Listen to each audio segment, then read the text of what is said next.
नमस्कार दोस्तों। तो अब हम निकल रहे हैं सागर के लिए।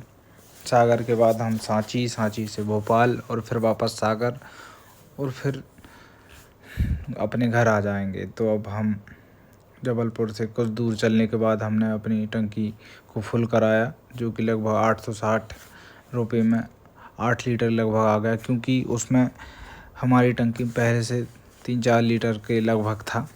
और जबलपुर से निकलने के बाद ये रास्ता देखिए आप, बहुत ही खूबसूरत। ये पाटन के आगे का रास्ता है। और जबलपुर से सागर की दूरी लगभग वही 160-70 किलोमीटर के लगभग है। और एक आप ये देख रहे हैं जो ये ग्यारसपुर का बौद्ध स्तूप है। तो इसी क्रम में हम जब निकलते हैं जबलपुर से सागर के लिए, तो बीच में हमें काफ़ी पानी गिरने लगता है काफ़ी तेज़। तो हम रेनकोट भी रखे हुए थे, तो रेनकोट भी पहन लेते हैं। और जबलपुर से सागर के बीच जब हम गुजरते हैं तो हमको मध्य प्रदेश का सबसे बड़ा वन्य जीव अभ्यारण्य मिलता है, नौरादेही वन्य जीव अभ्यारण्य, जो कि लगभग काफ़ी बड़ा है, 1100 कुछ स्क्वायर किलोमीटर में है।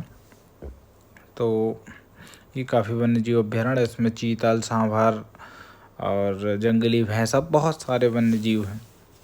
साथ ही इसी में एक टाइगर रिजर्व भी है, रानी दुर्गावती टाइगर रिजर्व।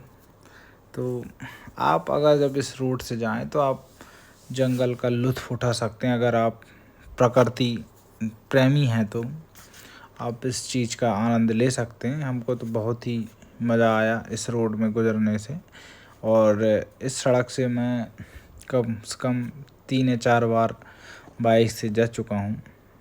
ये देखिए आप, अब हम सागर पहुँचने वाले हैं। बाईपास हमने छोड़ दिया है। अब सागर से अंदर घुसने के बाद हम डॉक्टर हरि सिंह गौर विश्वविद्यालय पहुँच चुके हैं। यहाँ से बस 1 किलोमीटर में है। अब इसके बाद सागर में रुकने के बाद हम निकल जाते हैं सीधे सांची के लिए।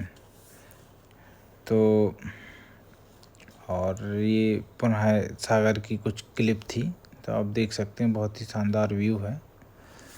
तो उसके पश्चात हम सांची के लिए निकल जाते हैं और लगभग 150 किलोमीटर चलने के बाद सागर से हम सांची पहुंच जाते हैं, जो कि बहुत ही सुंदर मनमोहक पर्यटन स्थल है। ऐतिहासिक, एक कहना चाहिए बहुत ही अच्छी इमारत, या हम स्मारक के रूप में जान सकते हैं। इमारत ना कहें तो ज़्यादा बेहतर है, स्मारक ही कहना चाहिए। यहाँ पर गौतम बुद्ध के 2 शिष्य थे, मोगली, और उनका पूरा नाम था सारिपुत्र और महामोगलायन।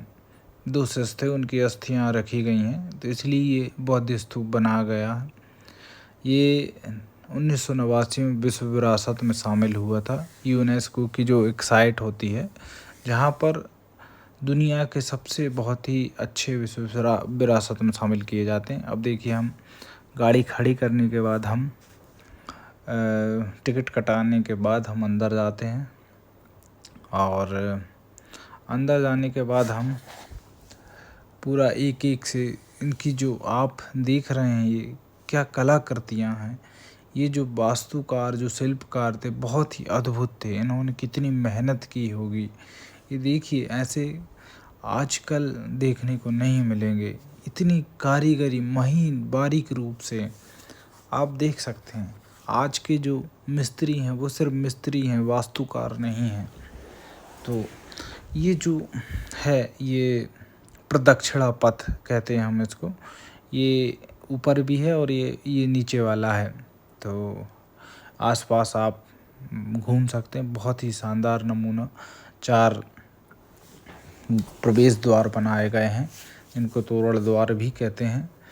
और प्रत्येक तोरण द्वार में अलग अलग कलाकृतियाँ उभारी गई हैं, ताकि एक विशेष कहानी को गढ़ते हैं ये, कि भाई सारनाथ में क्या हुआ, काशी उपदेश पूरी चीज़ों को दर्शाया गया है।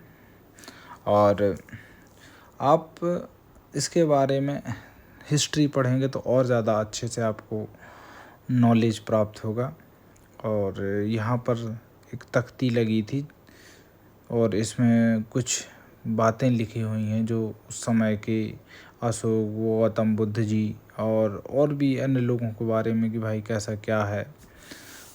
तो ये देखिए, आप ऊपर से घूमने के बाद हम नीचे जा रहे हैं। यहाँ भी कुछ था जो कुछ देखने के बाद हम सांची से अब भोपाल के लिए निकल जाते हैं। भोपाल सांची से लगभग 45 किलोमीटर है और हमको सागर बहुत लंबा पड़ जाता है, इसलिए हम भोपाल चले जाते हैं। तो वो हमको ज़्यादा पास में पड़ेगा, इसलिए हम भोपाल चले। भोपाल में अब हम सुबह दूसरे दिन वन विहार चले जाते हैं, जहाँ पर हमको विभिन्न प्रकार के जीव जंतु, आप ये देखिए, ये कालिया नाग है। और किस्मत हमारी अच्छी थी कि हमको वाइट टाइगर देखने को मिला। सामान्यतः है वाइट टाइगर देखने को नहीं मिलता, लेकिन हमको देखने को मिला। और ये दूसरा ये टाइगर है जो जनरली हमारे राष्ट्रीय उद्यानों में मिल जाता है। 2 दिनों में हमने 785 किलोमीटर चलाई। नमस्कार दोस्तों।